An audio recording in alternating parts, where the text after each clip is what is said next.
needed was self-discipline. Eat enough vegetables and you could indulge in anything else you wanted. But that afternoon, back from the cruise and awash with jet lag and joint pain and the telltale facial bloat of 12 days of gastronomic bacchanalia over international waters, Stanley was worried. The loss simply didn't make sense. Never before had he been so light.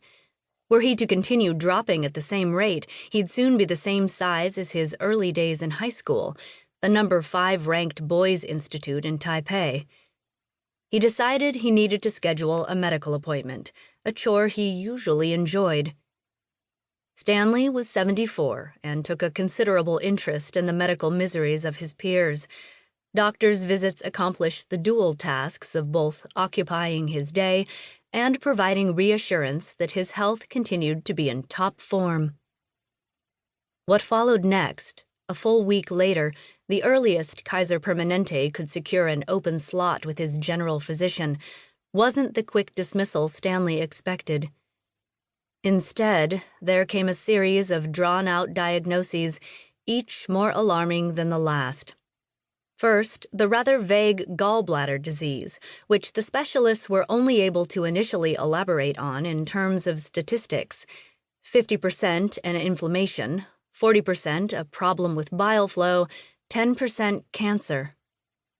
After that last horrifying word was set loose, left to hang stinking in the air, the theory then moved on to diabetes, a condition that would have ordinarily terrified Stanley, but which, compared to cancer, seemed eminently reasonable, a diagnosis that managed to be lethal only when one was too poor or too stupid to follow basic medical and dietary guidelines.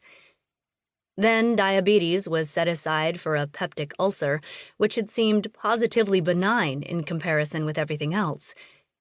And that had been the end of it. Until today. Pancreatic cancer, the doctor said, is something we can't rule out at this point. His name was Neil Patel, a baby-faced Indian man whom Stanley had met once before, back when the presumed issue was still his gallbladder. The CT scan showed something that looked to be a mass near the head of the pancreas, Dr. Patel said, though they couldn't be certain. Additional tests were needed, likely a biopsy. The doctor was quick to add that this wasn't a diagnosis, but merely a possibility, one of many potential outcomes, and thus no impetus for a panic. "Please don't obsess," he said. "At this point, it isn't necessary or helpful. There's always the chance it could be nothing serious." Yet his face betrayed the true nature of his sentiments, the youthful features marred by somberness. The harsh, bright sterility of the room amplified the grim atmosphere. Stanley closed his eyes, though the fluorescent light still rained through. After he provided initial guidance for what was to follow, Dr. Patel left the room. "I'll be back in a few minutes," he said. "Please think of any questions you might have." As the door closed, Mary reached for Stanley's shoulder. "Should we call your family?" "Fred only," Stanley said. He patted his lap as he searched for his phone and wallet before realizing he wasn't wearing pants. They must be in Mary's bag, he thought, but didn't want to make eye contact.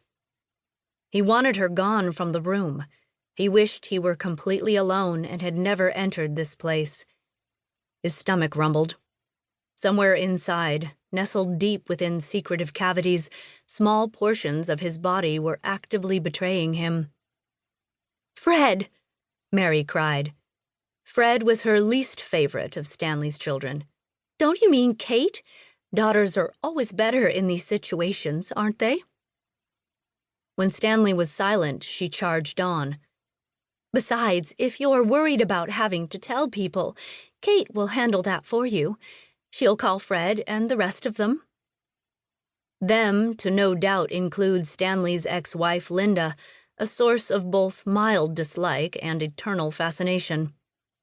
Though Mary liked to ask Stanley about Linda on occasion, he had never once answered any of her questions to her satisfaction. "Fred," Stanley